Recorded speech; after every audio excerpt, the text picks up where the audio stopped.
Ang mabuting balita ng Panginoon, ayon kay San Marcos.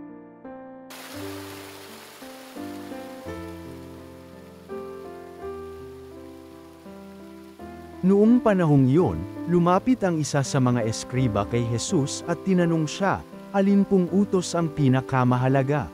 Sumagot si Jesus, ito ang pinakamahalagang utos, pakinggan mo, Israel. Ang Panginoon na ating Diyos, siya lamang ang Panginoon. Ibigin mo ang Panginoon mong Diyos ng buong puso, ng buong kaluluwa, ng buong pag-iisip, at ng buong lakas. Ito naman ang pangalawa, ibigin mo ang iyong kapwa gaya ng iyong sarili. Wala nang ibang utos na hihigit pa sa mga ito. Tama po, Guro, wika ng eskriba. Totoo ang sinabi ninyo. Iisa ang Diyos at wala nang iba liban sa Kanya.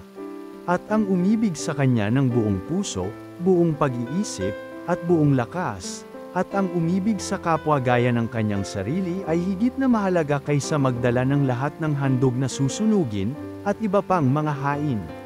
Nakita ni Jesus na matalino ang kanyang sagot, kaya't sinabi niya, malapit ka nang mapabilang sa mga pinaghaarian ng Diyos.